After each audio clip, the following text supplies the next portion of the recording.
আমরা এই মুহূর্তে আমাদের ক্যামেরায় পেয়েছি আনসার রহমান। কে এই আনসার রহমান? আমি সংক্ষেপে একটু বর্ণনা দিই। তিনি এসেছেন উত্তরবঙ্গের শিলিগুড়ি থেকে, যিনি একজন মাইক্রো আর্টিস্ট এবং তিনি একটি কর্মশালা কর্মযজ্ঞ তৈরি করেছেন। সেই উত্তরবঙ্গের প্রত্যন্ত গ্রামগঞ্জ শহর থেকে সমস্ত ছাত্রছাত্রীদের নিয়ে আর্ট স্কুল চালান। সেই সঙ্গে তিনি 1984 সাল থেকে বর্তমানের মুখ্যমন্ত্রী মমতা বন্দ্যোপাধ্যায়ের কয়েক হাজার ছবি তিনি সংগ্রহ করেছেন এবং একটি সংগ্রহশালা করার তিনি ইচ্ছাও প্রকাশ করেছেন এবং মুখ্যমন্ত্রীকে সরাসরি দেখাও করেছেন, জানিয়েওছেন 2018 সালে। আজকে আমরা পেয়েছি সেই আনসার রহমানের। আমরা আনসার রহমানের সঙ্গে সরাসরি কথা বলে নেব। আজকে আনসার রহমান সাহেব, এনবিটিভিতে আপনাকে স্বাগত, উত্তরবঙ্গ থেকে এখানে আসার জন্য। স্বাগত সবাইকে। আনসার বাবু, আজকে আপনার কাছে আমার প্রথম কোশ্চেন, আপনি 1984 সাল থেকে বর্তমানে রাজ্যের মুখ্যমন্ত্রী মমতা বন্দ্যোপাধ্যায়ের ছবি সংগ্রহ করেছেন। তো আপনি কি দেখে ছবি সংগ্রহ করেন? সেই 1984 সাল, আপনার ছাত্র জীবন, মুখ্যমন্ত্রী তখন হয়তো রাজনীতির সবে পদার্পণ কি করেছেন কি না, ঠিক সেই জায়গায় দাঁড়িয়ে আপনি কি ভাবলেন? কেন তার সেই দিন থেকে 84 সাল থেকে কেন ছবিটা সংগ্রহ করলেন? কি দেখে করলেন আমাদের একটু জানাবেন। আমি তখন সবেমাত্র কলেজে পড়া শেষ করেছি। সে সময়ে 1976 সালে যখন বামফ্রন্ট সরকার ক্ষমতায় আসে, আসার পরে প্রাথমিক স্তর থেকে ইংরেজি ভাষা তুলে দেওয়া হয়েছিল এবং তুলে দিয়েছেন। তো তার প্রতিবাদে গোটা বাংলার ছেলে মেয়ে এবং উন্নত মানের শিক্ষাবিদরা সবাই এই বিষয়ে প্রতিবাদ করেছিলেন। তার মধ্যে প্রতিবাদের মধ্যে আমার যতগুলো নাম এই মুহূর্তে মনে আছে আমি তাদের নাম একটু বলি। মহেশ্বেতা দেবী, বাণী রায়, ইউনিভার্সিটির প্রফেসর মাননীয় হুসেনুর রহমান, এ ধরনের ডক্টর সুশীল কুমার মুখোপাধ্যায়, এনারা ছিলেন প্রথম সারির নেতা। তো এনাদের ডাকে তখন সমস্ত ছাত্র সংগঠনের উদ্যোগে কলকাতা শহরে একটা বিশাল মিছিল হয়। সেই মিছিলে আমিও এসেছিলাম এবং সেই মিছিলে আমাদের দেশের বর্তমান মুখ্যমন্ত্রী যিনি মমতা বন্দ্যোপাধ্যায়, তিনিও সেই মিছিলে ছিলেন এবং আমি তার সঙ্গে একই সাথে সেই মিছিলে আমি হেঁটেছি এবং তখন উনিও ছাত্র ছিলেন, আমিও ছাত্র ছিলাম। তো সেই সময় কেউ কাউকে আমরা চিনতাম না। তো সেদিন ওই মিছিলে স্লোগান দেখেছিলাম মমতা বন্দ্যোপাধ্যায়ের।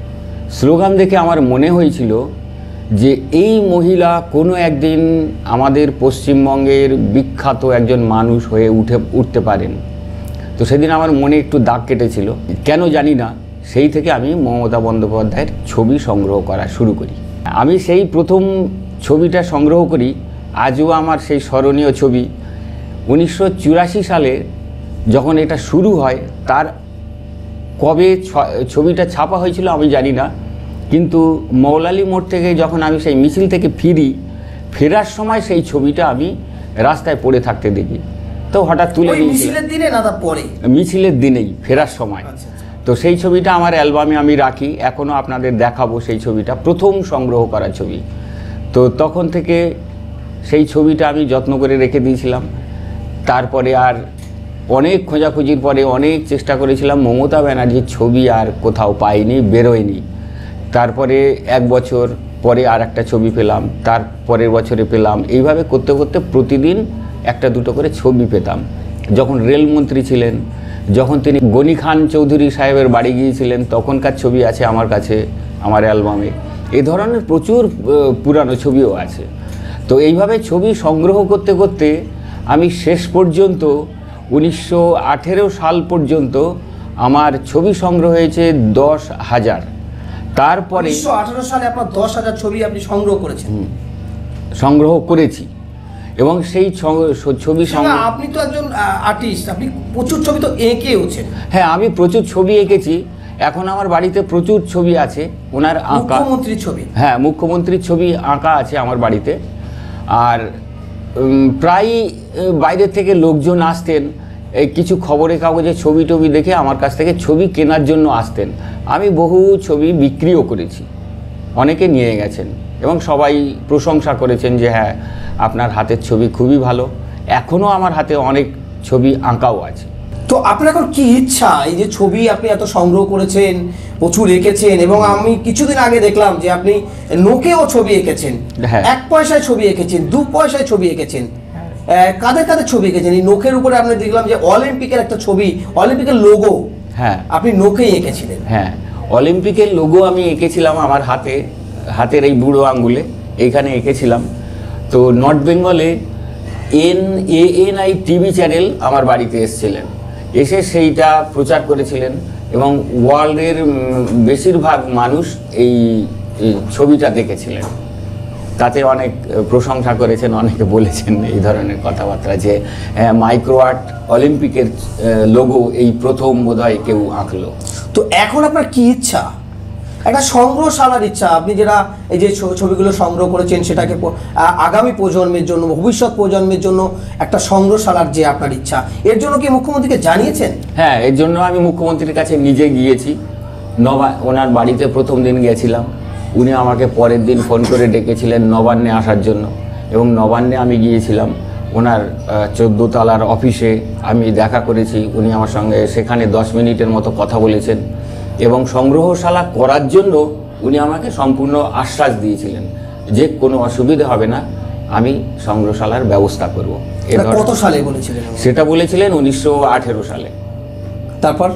তারপরে তো আর সম্ভব হয়নি। একের পর এক পশ্চিমবাংলায় নানান ধরনের দুর্ঘটনা ঘটে গেছে। আমার যে সময় যাওয়ার কথা ছিল সে সময়ে মাঝেরহাটের ব্রিজ ভেঙে যায়, তারপরে আমরি হসপিটালে আগুন ধরে যায়। আপনি যে ওনার সঙ্গে দেখা করেন, উনি কি বলেছিল সেই সময়ের কথাটা বলুন। হ্যাঁ, উনি আমাকে বলেছিলেন যে আমি যখন ওনার সঙ্গে প্রথম দেখা করি নবান্নে, দ্বিতীয় দেখা করি, তো তিনি আমাকে বলেছিলেন আপনার নাম আমি শুনেছি আমার সেক্রেটারির কাছে, কিন্তু আপনার মতো মানুষকে দেখে আমার যেন খুব মনে একটা খুব ভালো লাগছে। সেই সময়ে সেই অনুভূতিটা কিভাবে উনি এসেছেন, কি বলেছিলেন? তো সেই সময়ে উনি আমাকে দেখে প্রণাম এইভাবে হাত জোড় করে উনি আমাকে স্বাগত জানিয়েছিলেন আর বলেছিলেন একটা কথা, আমি আপনার কথা অনেকবার শুনেছি, আপনি যে এই জিনিস করেছেন, এই যে এত ছবি সংগ্রহ করেছেন, এই কথাটা শুনে আমার খুব ভালো লেগেছে। তো আপনার মতো মানুষকে দেখে আমি নিজেকে গর্বিত মনে করছি, এ কথা উনি বলেছিলেন। আর বলেছিলেন সমস্ত ব্যবস্থা করে রেডি করে আমাকে খবর দেবেন, আমি যাব ওখানে গিয়ে সংগ্রহশালা উদ্বোধন করে আসব। এত বড় আশ্বাস দিয়েছিলেন। তো তারপরে আর নানান ধরনের সমস্যায় তারপরে লকডাউন হয়ে গেল, নিয়ে এই পর্যন্ত আর যাওয়া সম্ভব হয়নি। আপনি কি আর যোগাযোগ করেছেন? আমি আর যোগাযোগ করতেই পারিনি, কারণ লকডাউনের সময় এগুলো আমার মনে হয়েছিল যে অ্যালাউ করবেন না যাওয়ার জন্য, ওই জন্য আমি আর যাইনি। উনি কাকে বলেছিলেন, কিভাবে কি করতে বলেছিলেন, সেটা কি বিষয়টা ছিল? হ্যাঁ, উনি বলেছিলেন ওনার যে পার্সোনাল সেক্রেটারি আছেন SS চক্রবর্তী, শঙ্খ শুভ্র চক্রবর্তী, ওনাকে নির্দেশ দিয়েছিলেন। তো ওনার নির্দেশ মতো যা যা বলা হয়েছিল আমি সমস্ত কাগজপত্র রেডি করেছি, প্ল্যানিং দিয়েছি, কি কি করতে হবে ওনার লিস্ট অনুযায়ী আমি সমস্ত কাগজ রেডি করেছিলাম। এবং রেডি করে আজকে আপনাদের সামনে আমি দেখাতে আমার খুব ভালো লাগছে। এখানে 30 পাতার একটা দেখছেন, 30 পাতার একটা চিঠি আছে। এই 30 পাতার চিঠি, প্ল্যানিং, সমস্ত কিছু প্ল্যান করতে বলেছিলেন আপনার? হ্যাঁ, প্ল্যান করতে বলেছিলেন। যা যা বলেছিলেন আমি ওনার লিস্ট অনুযায়ী সমস্ত কাগজপত্র আমি এখানে রেডি করেছি। কি কি করেছেন একটু বলবেন? আচ্ছা, এখানে করেছিলাম আমি, উনি আমাকে যেখানে সংগ্রহশালা করা হবে সেই সংগ্রহশালা করার জন্য যে প্ল্যানিং চেয়েছিলেন, এই তার ছবি, প্ল্যানিং, তারপর কিভাবে সমস্ত বিল্ডিং হবে তার প্ল্যানিং উনি আমার কাছে চেয়েছিলেন, আমি দিয়েছি। এবং কিভাবে কি খরচ হবে সমস্ত এই কাগজপত্র দেওয়া আছে, পুরো সেটিং। এবং আমাকে বলেছিলেন যা যা দরকার হবে সমস্ত রকম ব্যবস্থা করে দেওয়া হবে। কমপ্লিট হয়ে গেলে আপনি আমাকে খবর দেবেন, আমি গিয়ে উদ্বোধন করে আসবো। এইভাবে কিন্তু সমস্ত কাগজগুলো আমার। এখন আপনি কি বুঝছেন, এই যে আপনি ফায়ার ব্রিগেড থেকে শুরু করে প্ল্যান, বিল্ডিং প্ল্যান সমস্ত কিছু করেছেন, তো এখন আপনি কি বুঝতে পারছেন এটা কি কতটা, যে আপনার সংগ্রহশালা, কয়েক হাজার ছবি, কিভাবে কি আপনি কি বুঝছেন এখন?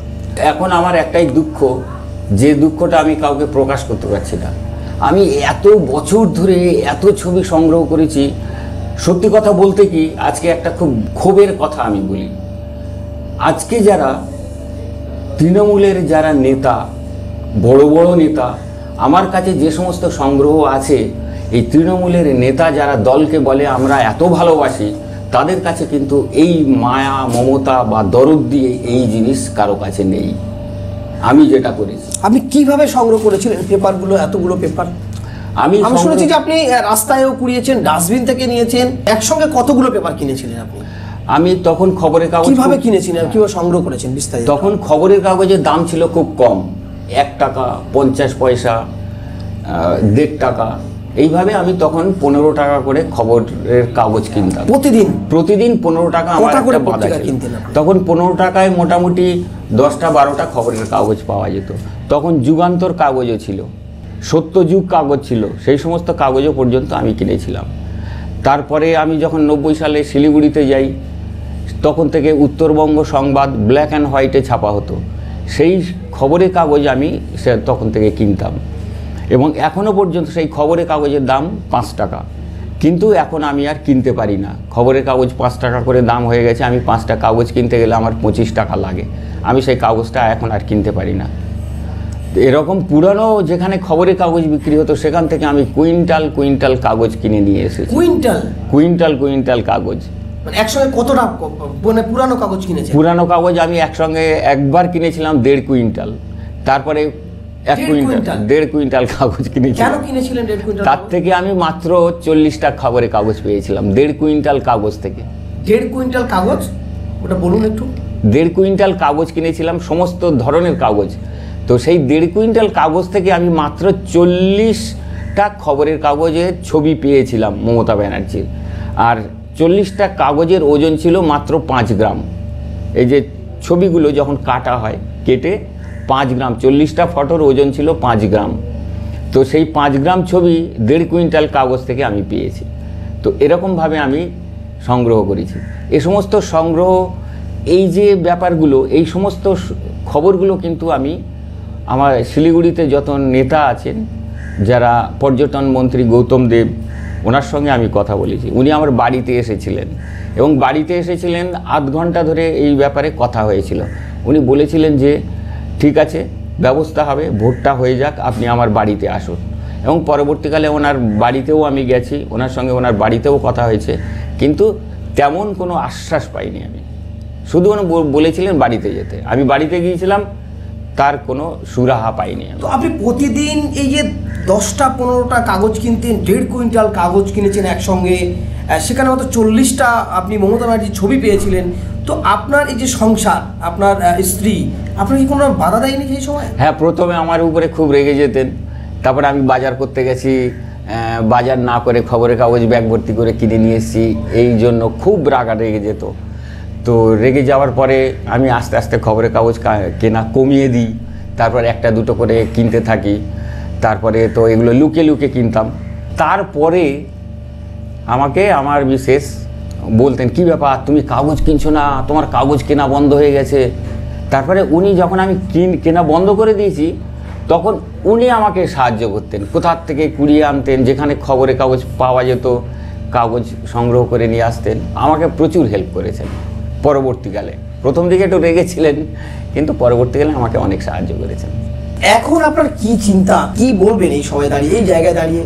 এই যে আপনার এই কত বছর হলো যে মুখ্যমন্ত্রী 1984 সাল থেকে আপনি ছবি সংগ্রহ করছেন, বর্তমানে 2021, প্রায় 37 বছর, তার এতগুলো ছবি আপনি আগলে রেখেছেন, কয়েক হাজার ছবি আপনি আগলে রেখেছেন।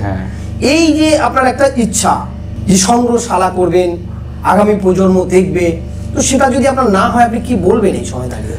সেটা দেখুন, আমি নবান্নে মিস্টার অরূপ বিশ্বাসের সঙ্গে আমি দেখা করেছিলাম এই ব্যাপার নিয়ে, মুখ্যমন্ত্রীর নির্দেশে।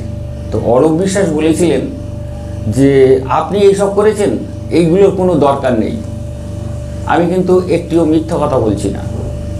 তো তিনি বলেছিলেন এগুলোর দরকার নেই, গুগল সার্চ করলে সব কিছু পাওয়া যায়, আপনি কেন এগুলো করতে যাচ্ছেন, এই কথা আমাকে বলেছিলেন। তো আমি একটা কথা বলেছিলাম, আপনি সার্চ করে সব খুঁজে বার করবেন, আর আমার কাছে যে তথ্যগুলো আছে এইগুলো আপনি সার্চ করে খুঁজে পাবেন না। এগুলো সংগ্রহশালা থাকলে ভবিষ্যৎ প্রজন্মের ছেলেমেয়েরা যখন সংগ্রহশালা দেখতে আসবে তখন তারা এই সমস্তগুলো না খুঁজে পেয়ে যাবে, চোখের সামনে পাবে। আর যখন পাবে তখন তারা মুখ্যমন্ত্রীর জীবন কাহিনী তারা এখানে সচক্ষে দেখতে পাবেন, গুগল সার্চ করতে হবে না। এটা ছিল আমার বক্তব্য। আপনার কর্মজীবনটা একটু বলবেন? আমার কর্মজীবন কি, আমি 1990 সালে আমি শিলিগুড়িতে যাই। ওখানে একটি প্রেস আমাকে কলকাতা থেকে নিয়ে যায় এবং সেই প্রেস আমাকে সম্পূর্ণ আর্টের কাজগুলো করাতেন আমাকে দিয়ে। তারপরে 1996 সালে যখন শিলিগুড়িতে কম্পিউটার ঢুকে গেল, কম্পিউটার ঢুকে যাওয়ার পরে আস্তে আস্তে আস্তে আস্তে আমার লেখার কাজটা বন্ধ হয়ে গেল। আমি তখন সমস্ত হ্যান্ডরাইটিংয়ে ডিজাইনগুলো করতাম। তারপরে দেখা গেল কম্পিউটার ঢুকেছে, আস্তে আস্তে আস্তে সমস্ত আমার কাজ কমতে শুরু করলো। তখন ডিজাইন, আজকে আপনি যত প্যাকেজিংয়ের ডিজাইনগুলো দেখেন সবগুলো হাতে আমি করতাম। তো এই সমস্ত কাজগুলো আস্তে আস্তে কম্পিউটারে হতে শুরু করলো।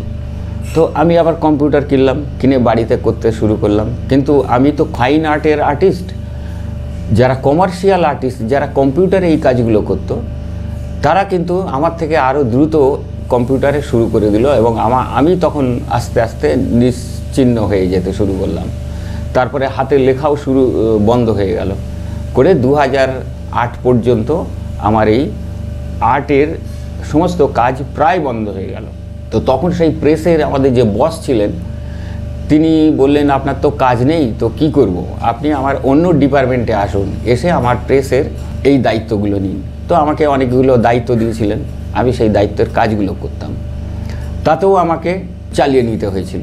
কিন্তু পরবর্তীকালে 2020-তে যখন করোনা আক্রান্ত হলো সারা পৃথিবীর বুকে, তখন উনি প্রথম করোনা আক্রান্তেই এপ্রিল মাসে উনি করোনা এফেক্টে মারা যান। মারা যাওয়ার পরে ওই প্রেস বন্ধ হয়ে যায় এবং আমার চাকরিটাও চলে যায়। আজ 2 বছর 3 বছর আমি কোনো ইনকামের সোর্সে আমি নেই, আমি একদম জিরো। বর্তমানে আপনার ইনকাম একদম জিরো? একদম জিরো বলতে কি, করোনা এফেক্টে আমি প্রচুর স্টুডেন্টদের আর্ট শেখাতাম, সেখানে আমার প্রচুর স্টুডেন্ট ছিল, সেখানে একটা বিরাট অঙ্কের টাকা আসতো আমার। সেই করোনা এফেক্টে আমার স্টুডেন্টদের আর্ট স্কুল বন্ধ হয়ে যায়। তারপরে গত জুলাই মাস পর্যন্ত টোটালি লকডাউনে বন্ধ থাকে। বন্ধ থাকার পর আস্তে আস্তে কিছু ছেলে মেয়ে আবার আমাকে বলে, স্যার আপনি ক্লাস শুরু করুন, আমরা আসব। এইভাবে জুলাই মাস থেকে আবার প্রায় 20 থেকে 25 জন স্টুডেন্ট আসে এবং আমার কাছে আর্টের সব থেকে সূক্ষ্ম ছবি আপনি যেটা এঁকেছেন, যেমন 1 পয়সার উপরে 2 পয়সার উপরে, কাদের ছবি এঁকেছেন এবং কেন এঁকেছেন? 1957 সালের তামার পয়সা ছিল 1 নয়া পয়সা। সেই 1 নয়া পয়সার ছবিতে আমি মমতা ব্যানার্জির ছবি এঁকেছি। 1 নয়া পয়সাতে শাহরুখ খানের ছবি এঁকেছি। 1 নয়া পয়সাতে অমিতাভ বচ্চনের ছবি এঁকেছি। 5 পয়সাতে এরকম ছবি করেছি। এবং এরকম ধরনের মাইক্রো আর্ট এই করার পরে আমি আরও ছোট আর্ট যখন শুরু করি তখন মাথায় চিন্তা আসলো আমি চালের উপরে ড্রয়িং করব, চাল উপরে পেইন্টিং করব। বাসমতি চালের উপরে আমি পেইন্টিং করি, সেখানে আমি হাওড়ার ব্রিজ করি একটা বাসমতি চালের উপরে। মুসুর ডালের উপরে আমি হাওড়ার ব্রিজের ছবি এঁকেছি। মুসুর ডালের উপরে স্ট্যাচু অফ লিবার্টি করেছি। মুসুর ডালের উপরে আমি আইফেল টাওয়ার বানিয়েছি এবং মুসুর ডালের উপরে রবীন্দ্রনাথ ঠাকুরের ছবি এঁকেছি। তো এরকম করে আমি প্রায় 30টার উপরে মাইক্রো আর্ট আমি করেছি। এছাড়া এই আর্ট ছাড়া আপনি আর কি কিছু করেন? আর্ট ছাড়া বলতে কি আমি আর কিছু করি বলতে কি, আমার তো চাকরি চলে গেছে। আমি বাড়িতে বসে সবসময় ছবি আঁকা এবং স্টুডেন্টদের নিয়েই আঁকাঝোঁকার কাজেই ব্যস্ত থাকি। আপনি তো 40টা ছবির জন্য প্রায় 1.5 কুইন্টাল পেপার কিনেছেন মুখ্যমন্ত্রী মমতা বন্দ্যোপাধ্যায়ের ছবি সংগ্রহ করার জন্য। হ্যাঁ, একটা বড় ব্যাপার যে 1.5 কুইন্টাল একদিনে 1.5 কুইন্টাল পেপার কিনেছেন। তো সব থেকে এটা একটা বড় বিষয়। যেমন সব থেকে কঠিন দিন যে আপনার এরকম একটা দিন গেছে যে আপনি আপনার কাছে পয়সা নেই, আপনি পেপার কিনতে পারেননি, এরকম একটা দিনের কথা বলবেন? বা খুব নোংরা জায়গা থেকে আপনার পেপার ঘোরাতে হয়েছে ছবি সংগ্রহ করার জন্য, এরকম স্মৃতি আমার বহু আছে। হ্যাঁ, সেই স্মৃতিটা একটু। আমি শিয়ালদা থেকে দার্জিলিং মেলে উঠেছি, মালদা পার হয়ে গেছে, তখন আমি বাথরুমে ঢুকেছি। বাথরুমে দেখি একটা মমতা ব্যানার্জির ছবি ছিল, পড়ে আছে। কতজন তার উপরে যে নোংরা ফেলে গেছে, পা দিয়ে মারিয়ে গেছে, কতজন পেচ্ছাপ করে দিয়েছে, এই ঘটনাও দেখেছি। আমি সেই ছবিটাকে তুলে নিয়েছি, নিয়ে বেসিনে ধুয়ে নিয়ে আমি আমার ডায়েরির মধ্যে রেখেছিলাম, শুকিয়ে গেছে, সেটা আজও আমার ফাইলে আছে এই ধরনের। এবং আমি যখন চাকরি করতাম, আমি শিলিগুড়িতে সুভাষপল্লী বলে একটা রাস্তা আছে, সুভাষপল্লী রোড, সেই রোড দিয়ে আমি সাইকেল নিয়ে একদিন যাচ্ছিলাম। তো সাইকেলে যেতে যেতে দেখি একটা বাড়ি থেকে একটা খবরের কাগজ দলা পেকে ফেলে দিয়েছে। তো আমি কি মনে হলো, কাগজটা দেখি, তো কাগজটা তুললাম, তুলে খুলে দেখি কাগজের মধ্যে বাড়ি থেকে খাওয়া এঁটো কাটা অনেক কিছু জিনিস, মাছের কাঁটা, হাড় টাড় দিয়ে দলা পাকিয়ে ফেলে দিয়েছে। তো তবুও আমার মনটা মানলো না, আমি খুলে দেখি মমতা বন্দ্যোপাধ্যায়ের ছবি। আমি কাগজটা এঁটোগুলো ফেলে দিলাম, বাড়িতে নিয়ে গিয়ে ওটাকে ওয়াশ করে সেটাও আমার ফাইলে রেখেছি। একদিন আমি যাচ্ছিলাম, বাইক নিয়ে যাচ্ছিলাম হচ্ছে ইস্টার্ন বাইপাস দিয়ে, সেখানে ফুচকার দোকান ছিল, কয়েকজন ফুচকা খাচ্ছে। আমি এইভাবে আমার কিউরিওসিটি জাগতো যে ফুচকা অনেক সময় কাগজে দেয়, আমি এখানে দাঁড়াই দেখি কারা কারা ফুচকা খেয়ে কাগজগুলো ফেলে দেয়। তো আমি সেখানে দাঁড়িয়েছিলাম প্রায় আধ ঘন্টা, বাইকের উপরে বসে দেখছিলাম কে কে খায়। তো যতগুলো কাগজ ফুচকা খেয়ে ফেলছে, ততগুলো কাগজ আমি তুলে সেখান থেকে আমি 4টে ছবি পেয়েছি, সেগুলো ধুয়ে সেগুলো আমার ফাইলে রেখে দিয়েছি। এইভাবে আমি সংগ্রহ করেছি ছবি। অনেকে আমাকে এই সময় পাগল বলতো, এই লোকটা ফালতু লোক, এ শুধু এই জিনিসগুলো করে, এগুলো করার কোনো মানে হয় না। অনেকে ব্যঙ্গ করেছে, অনেকে গালাগালি দিয়েছেন, অনেকে নোংরা কথা বলেছেন, কিন্তু আমি কারো কথা শুনিনি। আমি ছবি সংগ্রহ করতেই থাকি। এবং এখনও এই লকডাউনের পর থেকে আমি আর কাগজও কিনতে পারি না, আর ছবি সংগ্রহ করতে পারছি না।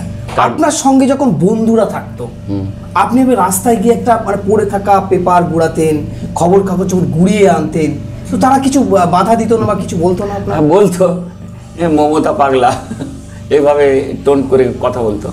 তাও আপনি বাধা মানতেন না? আমি বাধা মানি না, আমি আমার কাজ করে গেছি। আপনি লজ্জা বোধ বা কিছু মনে করতেন না?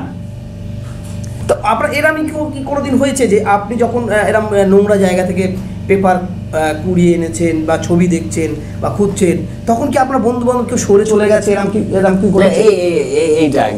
এইটা একদিন হয়েছিল। আমি ওই যেদিন ওই নোংরা কাগজটা, মাছের কাঁটা, সবজি টবজি এগুলো জড়িয়ে ফেলেছিল, আমার সঙ্গে 2জন যাচ্ছিল। তো ওরা দেখে আমাকে একটু কটু কথা বলেছিল, কিন্তু আমি অত আঙুল দিইনি। কারণ বিশ্বে যত বড় বড় মানুষ জন্মেছে, তাদের কটু কথা শুনতে হয়েছে। গ্যালিলিওকে বন্দি করে তাকে হত্যা করা হয়েছে, এটা তো আপনারা জানেন, ইতিহাস পড়ে দেখেছেন। কিন্তু আপনি মমতা ব্যানার্জির এত ছবি, এই সংগ্রহ করার নেশাটা আপনার কি দেখে জাগলো, আরো একবার একটু যদি বলেন। দেখুন, আমি মমতা ব্যানার্জির ছবি সেই দিন একবার বলেছি, আর একবার বলছি। সেই দিন আমি মমতা ব্যানার্জিকে রেসপেক্ট করেছি যেদিন তিনি মিছিলে দাঁড়িয়ে স্লোগান দিতে গিয়েছেন। এবং সেদিন স্লোগান দিয়েছিলেন যে বামফ্রন্ট সরকারের এই শিক্ষা সংকোচন, শিক্ষানীতিকে জ্বালিয়ে দাও, পুড়িয়ে দাও, এই শিক্ষানীতি আমরা চাই না, এই সমস্ত স্লোগানগুলো দিয়েছিলেন।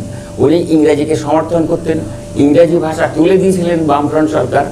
আর তার প্রতিবাদে যে মিছিল হয়েছিল, সেই মিছিলে উনি ছিলেন, আমিও ছিলাম। আমি ইংরেজি ভাষার সমর্থন করি, আমি ইংরেজিতে ফ্লুয়েন্টলি কথাও বলতে পারি। একটা সময় ছিল যে ইংরেজি জানতাম না, কিন্তু আমি ইংলিশ পেপার পড়ে পড়ে, স্টেটসম্যান পড়তে পড়তে আমি ফ্লুয়েন্টলি ইংলিশ কথা বলতে পারি। ওই মিছিল থেকে আপনার এটা মনে এই স্বপ্নটা জাগলো? হ্যাঁ, এই স্বপ্নটা। আপনি ওনার সঙ্গে দেখা করতে পারতেন বা ওনার দল করতে পারতেন, বা উনি যে তৃণমূল করেন সেই সঙ্গে যুক্ত হয়ে যেতে পারতেন, বা উনি যে দল করতেন সেই দল করতে পারতেন। আপনি কেন ছবি সংগ্রহ করতে গেলেন কেন?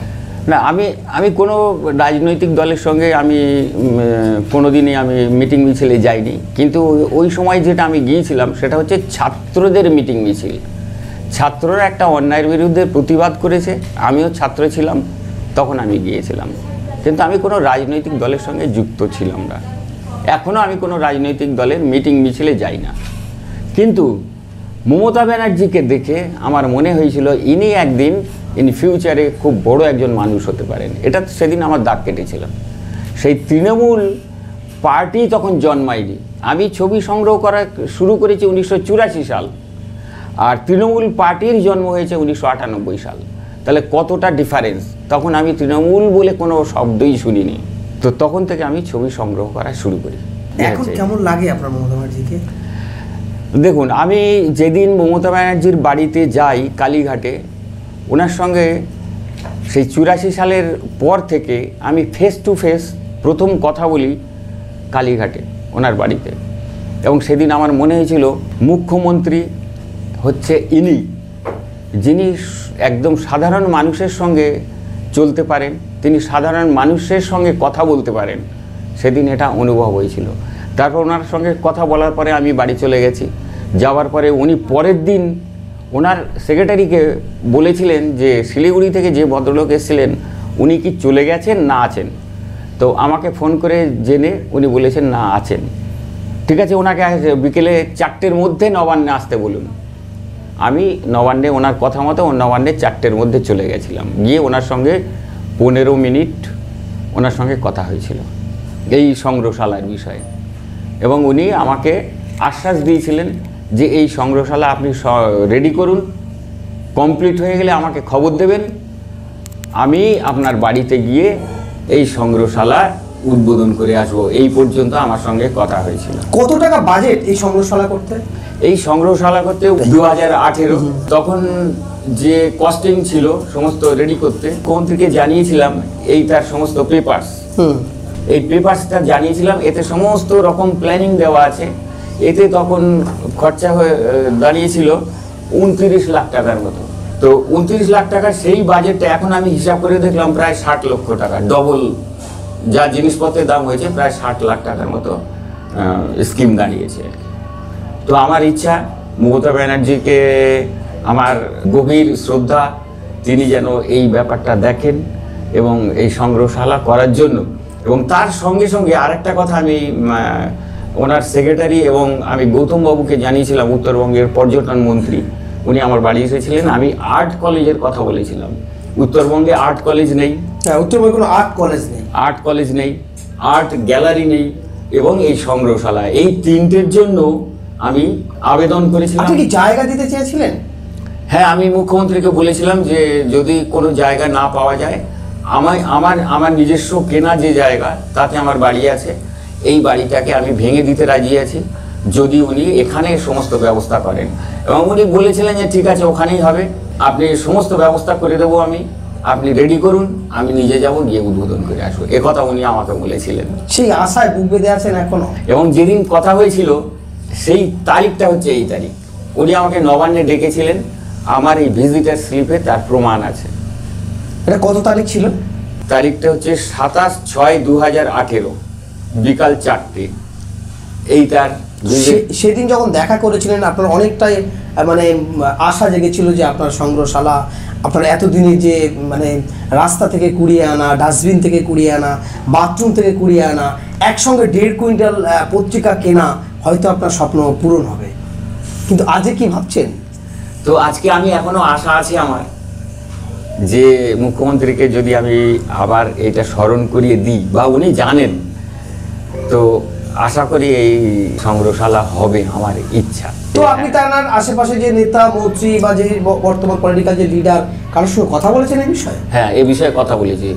পর্যটন মন্ত্রী গৌতম দেবকে আমি 3 বছর আগে জানিয়েছিলাম, যখন উনি মিনিস্টার ছিলেন। ওনাকে এই অ্যালবামটা দেখিয়েছিলাম, উনি বলেছেন ঠিক আছে, আমি এই বিষয় নিয়ে চিন্তা করব। তারপরে উনি আর আমার সঙ্গে কথা বলেননি, উনি আমাকে আর খোঁজ খবর করেননি। ভোটের আগে উনি আমার বাড়িতে এসেছিলেন, ওনাকে ছবিগুলো দেখেছেন, এবং আমি ওই যে 10,000 12,000 ছবি আছে, সমস্ত ছবিগুলো ওনাকে দেখিয়েছিলাম। তো উনি বলেছিলেন এখানে করা যাবে না, আপনার এই যে ছোট জায়গা, এই 1600 স্কোয়ার ফিট জায়গাতে সম্ভব নয়, আমি অনেক বড় জায়গা দেবো এবং অনেক বড় কিছু করে দেখাবো আপনাকে। এটা উনি বলেছিলেন আমার বাড়িতে বসে। তারপরে বলেছিলেন যে আপনি আমার বাড়িতে আসুন, ভোটের পরে এই নিয়ে বিষয় নিয়ে আলোচনা হবে, আপনার সঙ্গে কথা হবে। ভোটের পরে আমি গিয়েছিলাম ওনার বাড়িতে, উনি তারপরে সেই যেদিন যাই সেদিন কোনো রকম আমি সুরাহার কথা, কি বলেছিলেন যেদিন যান আপনি? উনি বলেছিলেন যে এই বিষয় তো আমি বলেছিলাম, কিন্তু এখন আমার সময় নেই, আমি এই বিষয় নিয়ে আমি এখন কথা বলতে পারবো না, এ কথা বলেছিলেন। তো সেদিন আমি এত বড় আশা নিয়ে গিয়েছিলাম যে গৌতমবাবু বোধহয় আজকে আমার এই আশার মধ্যে বোধহয় একটু দেশলাই কাঠি ধরিয়ে কাজটাকে বড় করে দেখবেন, কিন্তু সেদিন তিনি জল ঢেলে দিয়েছিলেন। সেদিন থেকে আমার মনটা খুব খারাপ হয়ে গেছে এবং আমার আশা আমি ছাড়িনি এখনো। দরকার হলে আমি মুখ্যমন্ত্রীর কাছে নিজে যাব, আবার গিয়ে আমি মুখ্যমন্ত্রীর কাছে আবেদন করব। শিলিগুড়িতে আমার বাড়ির পাশে এক ভদ্রলোক থাকতেন, কানাইলাল দাস। তিনি আমার সঙ্গে অনেক বয়স হয়ে গেছেন, কিন্তু তিনি আমার এই কাজগুলো দেখে বলতেন, কাকু একদিন না একদিন তুমি সফল হবে, আর তোমার এই কাজ সফল হতেই হবে। হয়তো আমি বেঁচে থাকবো না সেদিন, হয়তো দেখতে পাবো না। তিনি বলেছিলেন আমাকে। দুঃখের বিষয় তিনি গত বছর মারা গেছেন, আমি তাকে এটা দেখাতে পারিনি। তিনি আজ স্বর্গে আছেন। তো আশা করি তার যে আশা হয়তো আমি ভবিষ্যতে পূরণ করতে পারবো। অসংখ্য ধন্যবাদ আনসার রহমান আপনাকে, যে আপনি শিলিগুড়ি থেকে আমাদের এই এনবিটিভি চ্যানেলে এসেছেন। আপনার যে আশা, যে আপনি একসঙ্গে রাস্তায়ও কুড়িয়েছেন পত্রিকা, এবং প্রতিদিন আপনার সংসারের অনটনের মধ্য দিয়েও 15 টাকা 20 টাকা করে আপনি রেগুলার পেপার কিনেছেন। আপনার কঠিন যে জীবনযাপন, তার মধ্যে আপনি অনেক চেষ্টা করেছেন। কয়েক হাজার মমতা ব্যানার্জি ছবি তিনি সংগ্রহ করেছেন। সেই সঙ্গে তিনি একজন মাইক্রো আর্টিস্ট হিসাবে কাজ করে আসছেন, কিছুদিন আগে আমরা দেখেছি। তো যাই হোক, আমরা এতক্ষণ কথা বলছিলাম আনসার রহমানের সঙ্গে। অনেক ধন্যবাদ আপনাকে।